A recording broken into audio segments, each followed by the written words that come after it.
Dans le chapitre 1 consacré à la biochimie, la 25e question est la suivante. Qu'est-ce que l'ATP? Pour expliquer ce qu'est l'ATP, vous utiliserez les documents 1 et 2. Le document 1 présente une réaction dont les molécules 1, 2, 3 et 4 sont à identifier. Le document 2 est un tableau dans lequel sont données les valeurs de l'énergie libre standard d'hydrolyse de 3 molécules phosphorylées. Interrompez ici la lecture de cette vidéo et prenez le temps d'exploiter ces deux documents et de répondre à la question 25.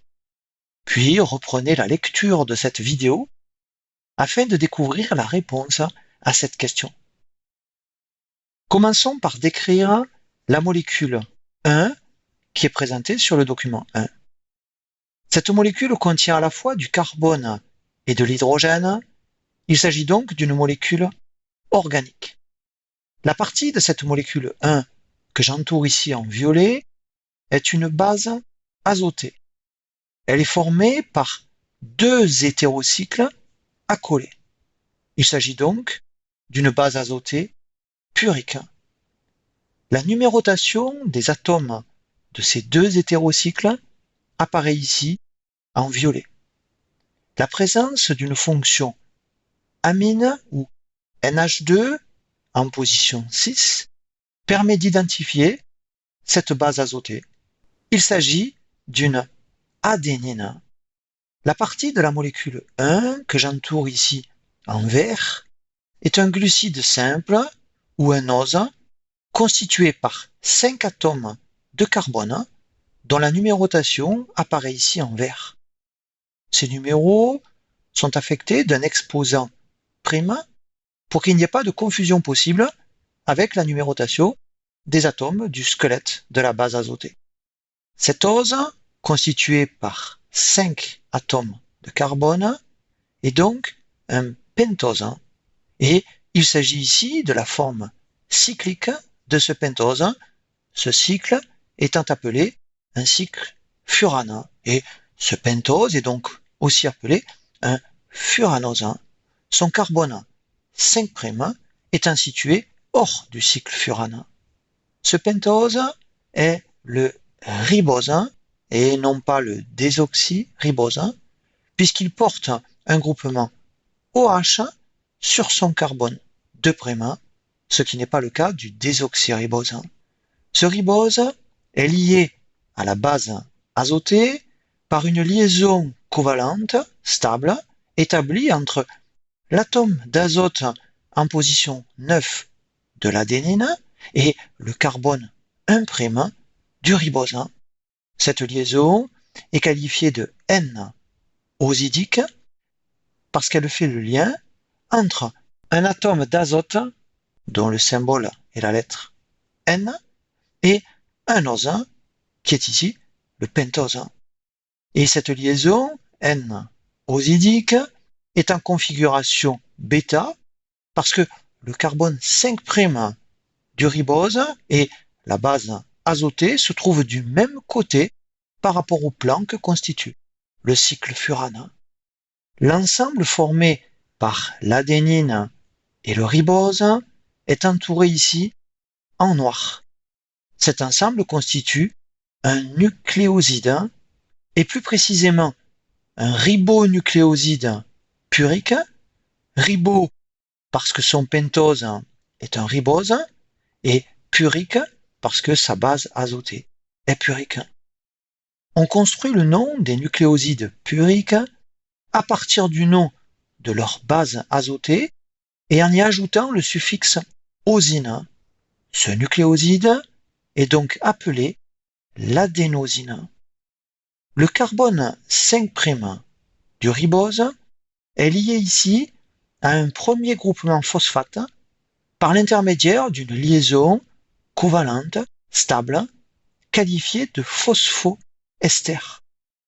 L'atome de phosphore de ce premier groupement phosphate est noté alpha.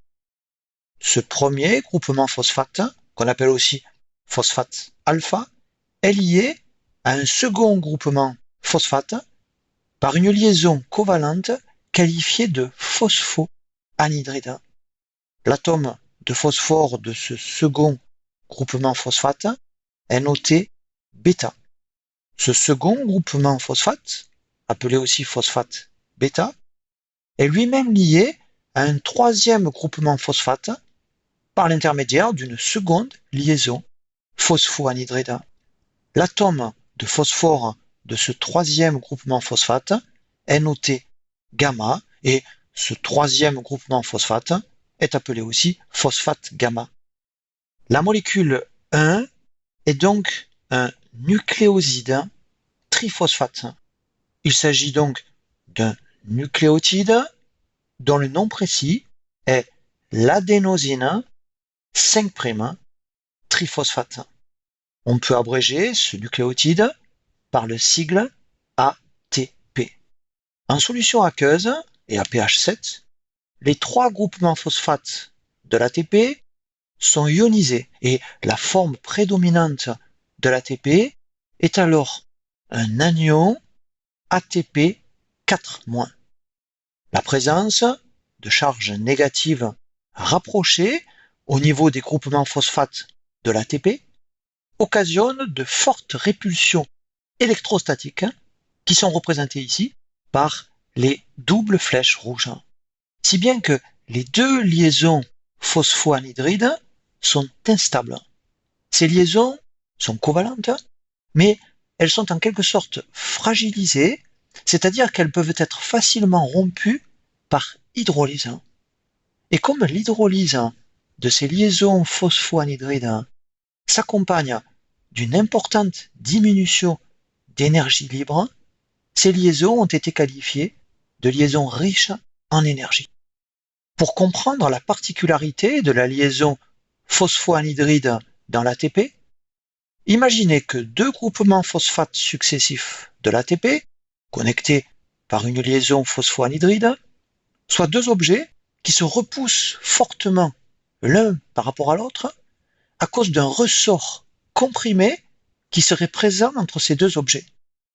Ce ressort symbolise les répulsions électrostatiques entre charges négatives. Imaginez également un fil qui connecterait ces deux objets ensemble, les empêchant de se séparer malgré la présence du ressort.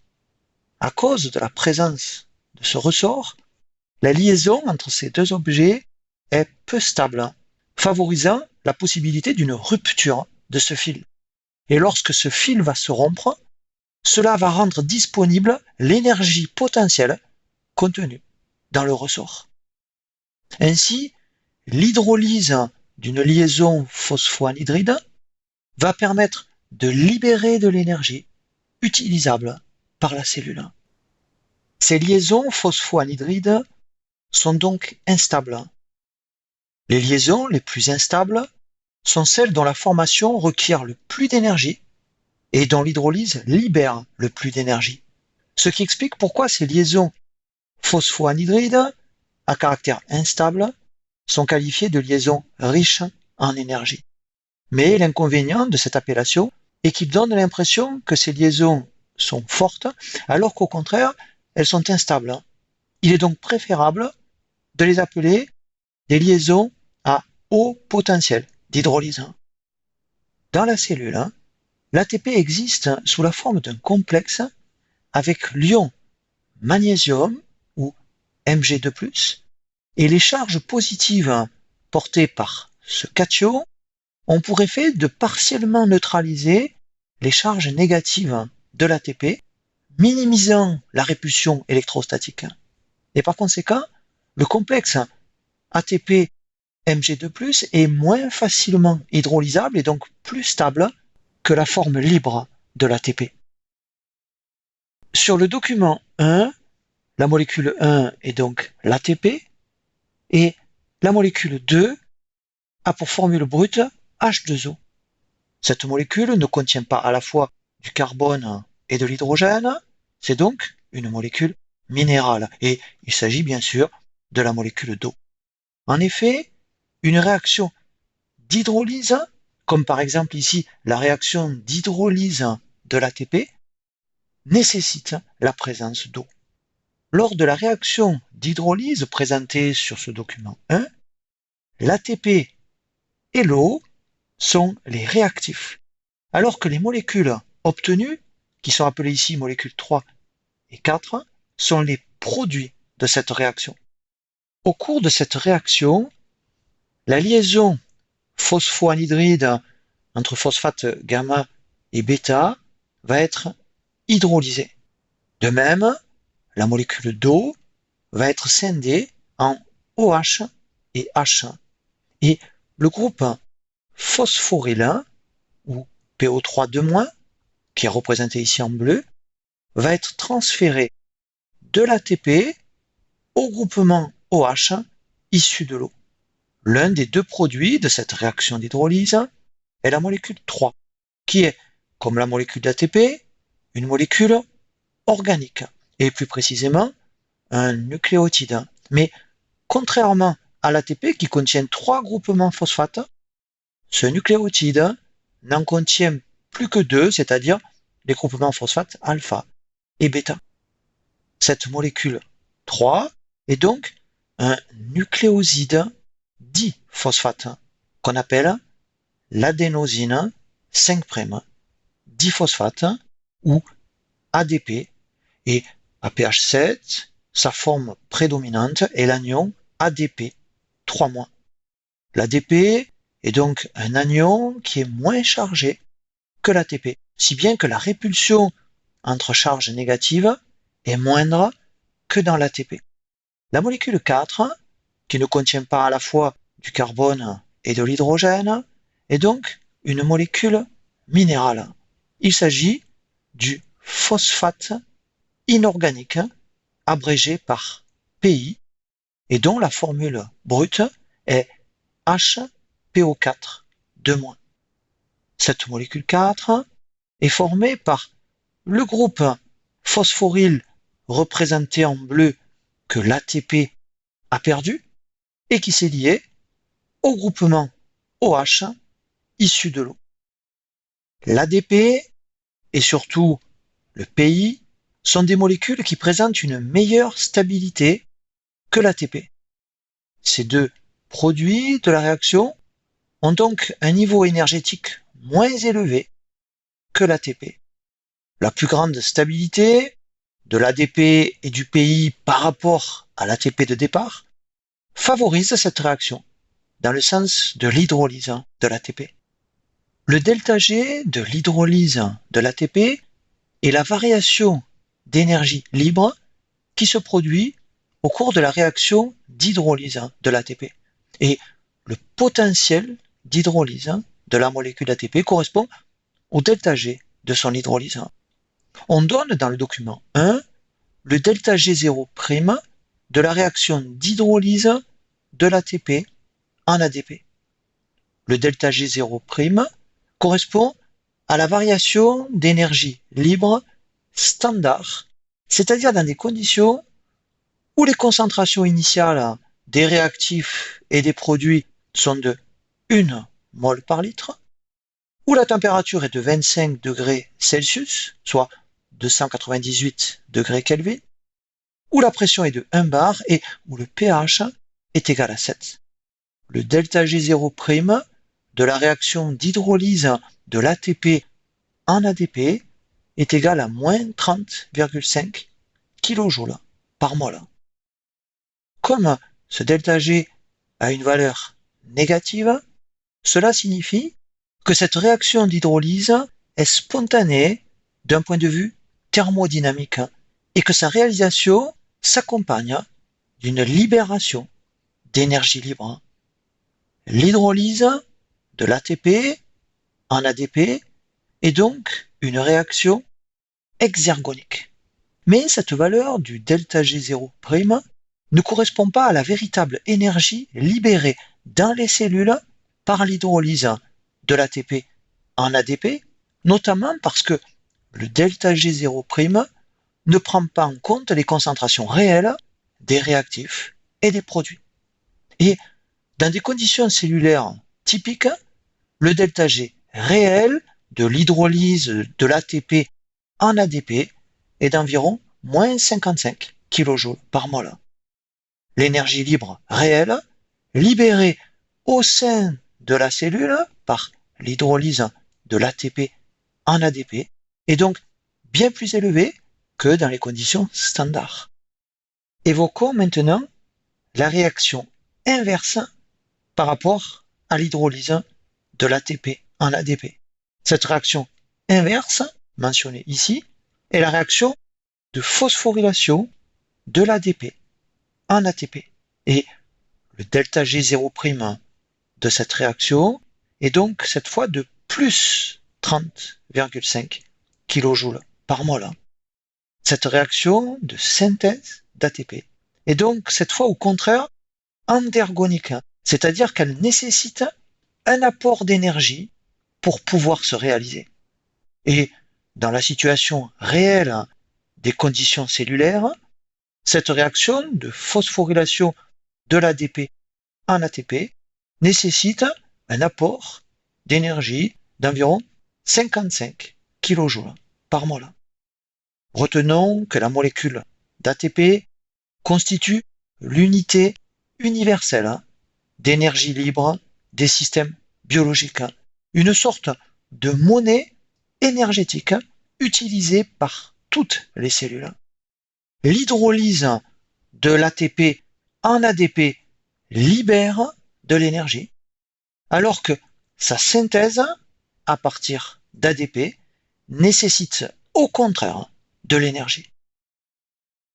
L'énergie libérée par l'hydrolyse de l'ATP en ADP va être utilisée pour permettre des processus cellulaires qui nécessitent un apport d'énergie comme les transports actifs, les mouvements cellulaires et les biosynthèses.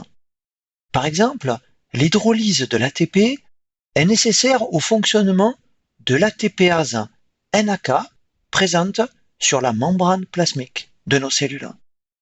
L'énergie libre libérée lors de l'hydrolyse d'une molécule d'ATP en ADP va permettre à cette pompe ionique de rejeter activement hors de la cellule 3 ions sodium tout en faisant rentrer activement dans la cellule 2 ions potassium.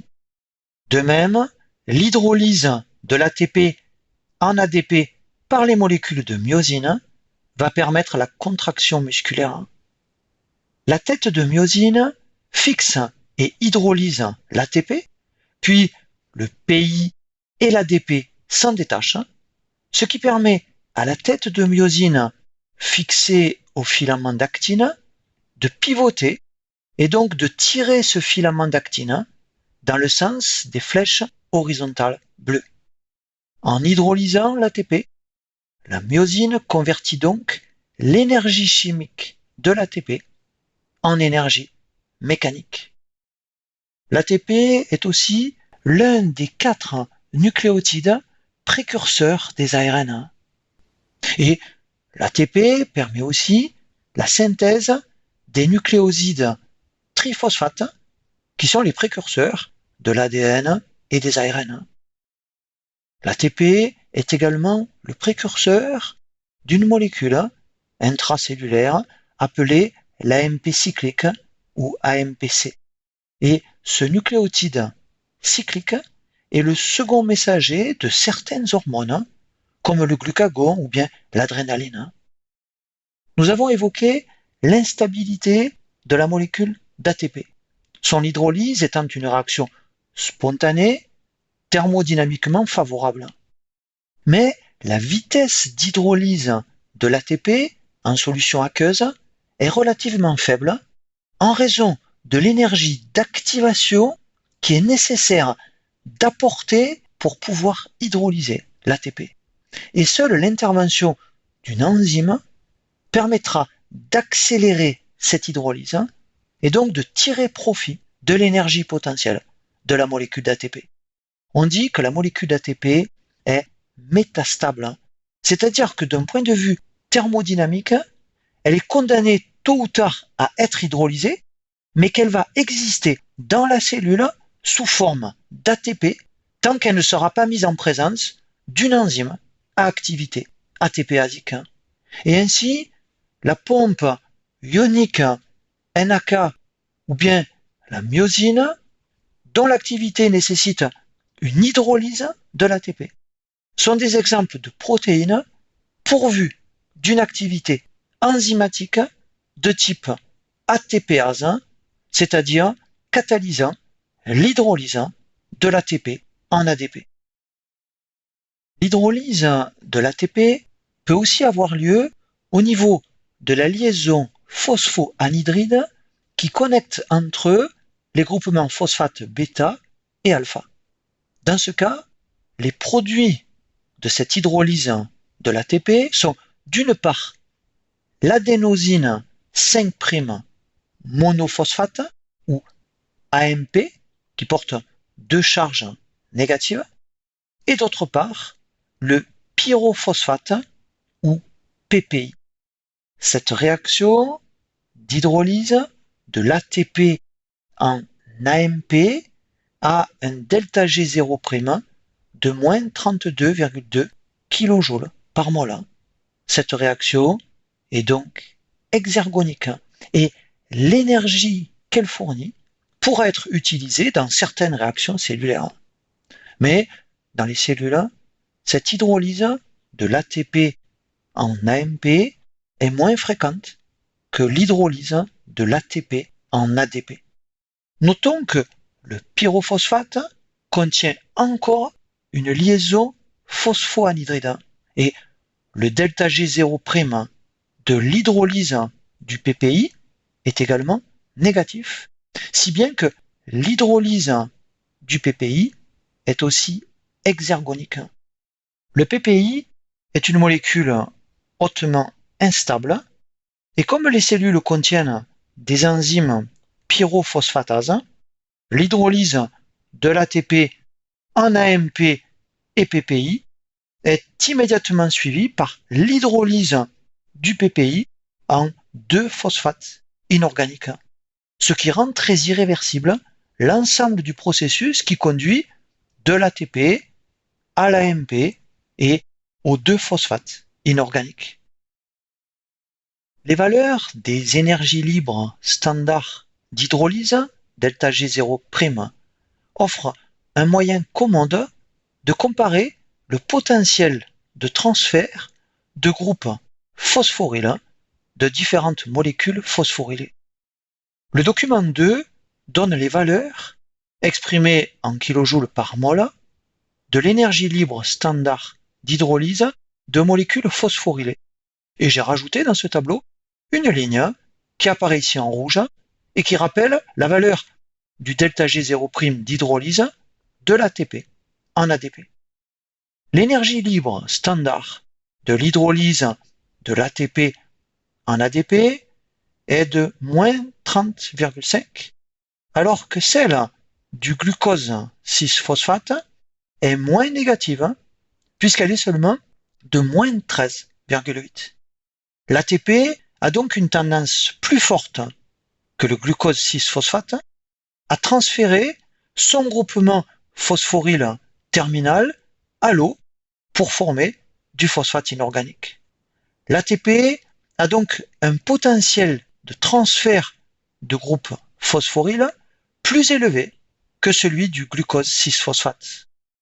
La réaction écrite ici est la réaction inverse de celle de l'hydrolyse du glucose 6-phosphate. Il s'agit donc ici de la phosphorylation du glucose en glucose 6-phosphate. Le delta G0' de cette phosphorylation du glucose est donc de plus 13,8 et cette réaction est endergonique. Elle nécessite un apport d'énergie pour pouvoir se réaliser. Et ainsi peuvent être couplées deux réactions, l'hydrolyse de l'ATP en ADP, qui est exergonique, et la phosphorylation du glucose en glucose 6P, qui est endergonique. C'est ce qui va permettre, dans le cytosol, la réalisation de la première étape de la glycolyse. Cette étape est catalysée par une enzyme appelée l'hexokinase. Et c'est l'énergie libérée par l'hydrolyse de l'ATP qui va permettre la réalisation de la réaction de phosphorylation du glucose en glucose 6P. L'état phosphorylé du glucose peut être ici assimilé à un état activé de ce substrat organique. On a donc ici un couplage chimio-chimique, c'est-à-dire un couplage entre deux réactions chimiques, une réaction d'hydrolyse de l'ATP en ADP qui fournit de l'énergie permettant la réalisation d'une autre réaction, la phosphorylation du glucose, qui elle, au contraire, a besoin d'énergie pour se réaliser. La variation d'énergie libre totale d'une série de réactions couplées chimiquement est égale à la somme des variations d'énergie libre des réactions individuelles. La réaction globale, encadrée ici en bleu, permet de transférer un groupe phosphoryle de l'ATP au glucose. Et le delta G0' de cette réaction globale est donc égal à plus 13,8, moins 30,5, soit moins 16,7. Ce qui signifie que cette réaction globale peut avoir lieu spontanément dans les conditions standards. Et ainsi, une réaction thermodynamiquement défavorable peut être rendue possible par couplage à une réaction thermodynamiquement favorable. Mais l'ATP n'est pas la molécule qui a le potentiel de transfert de groupe phosphoryle le plus élevé. Par exemple, le phosphoénol pyruvate, ou PEP, dont le delta G0' d'hydrolyse est de moins 61,9, c'est-à-dire plus négatif que celui de l'ATP, a donc un potentiel de transfert de groupe phosphoryle plus important que l'ATP. Et ainsi, le PEP va pouvoir transférer son groupe phosphoryle de haut potentiel à l'ADP pour former de l'ATP. Cette réaction a lieu dans le cytosol lors de la dernière étape de la glycolyse. Cette réaction, catalysée par une enzyme appelée la pyruvate kinase, va permettre de produire de l'ATP par un mécanisme qu'on appelle la phosphorylation liée au substrat. Il y a donc ainsi couplage entre deux réactions chimiques. La déphosphorylation du PEP, qui est une réaction exergonique formant du pyruvate, et la phosphorylation de l'ADP, qui est une réaction endergonique et qui permet de synthétiser de l'ATP. La réaction globale, encadrée ici en rouge, permet le transfert du groupement phosphoryle du PEP à l'ADP. Et le delta G0' de cette réaction globale est donc égal à plus 30,5, moins 61,9, soit moins 31,4. Cette réaction globale peut donc avoir lieu spontanément dans les conditions standards. Comme dans l'exemple précédent de la phosphorylation du glucose en glucose 6P, on retrouve ici un couplage chimio-chimique, mais cette fois, la réaction globale ne consomme pas d'ATP, comme tout à l'heure, mais elle permet au contraire de produire de l'ATP par phosphorylation liée au substrat. Un autre exemple de molécule à potentiel de transfert de groupe phosphoryle plus élevé que l'ATP est la créatine phosphate, dont le delta G0' de son hydrolyse est de moins 43,1. La créatine phosphate est une petite molécule azotée que l'on trouve dans nos muscles et qui sert de réservoir de groupe phosphoryle de haut potentiel, ce groupe phosphoryle de la créatine phosphate pouvant être facilement transféré à l'ADP. Et ainsi, la réaction exergonique d'hydrolyse de la créatine phosphate en créatine va permettre la réalisation de la réaction endergonique de phosphorylation de l'ADP en ATP. La réaction globale, encadrée ici en vert et qui est catalysée par la créatine kinase, va donc permettre à la créatine phosphate de transférer son groupe phosphoryle à l'ADP.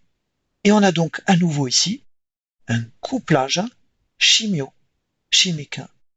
Le delta G0' de cette réaction globale est donc de plus 30,5, moins 43,1, soit moins 12,6, si bien que cette réaction globale peut avoir lieu spontanément dans les conditions standards. Nous utilisons ainsi la créatine phosphate pour régénérer de l'ATP à partir d'ADP lorsque nous réalisons un exercice physique intense et bref, par exemple lors des toutes premières secondes d'un sprint de 100 mètres. L'ATP n'est donc pas la molécule qui a le plus haut potentiel d'hydrolyse ou de transfert de groupement phosphoryle. L'ATP n'est pas la molécule la plus riche en énergie que l'on puisse trouver dans une cellule. Mais parmi les molécules ayant un potentiel de transfert de groupe phosphoryle, le couple ATP-ADP occupe une position intermédiaire qui va lui permettre d'avoir un rôle central dans les transferts de groupe phosphoryle. Dans ce couple ATP-ADP, l'ATP est un donneur de groupement phosphoryle alors que l'ADP est un accepteur de groupe phosphoryle.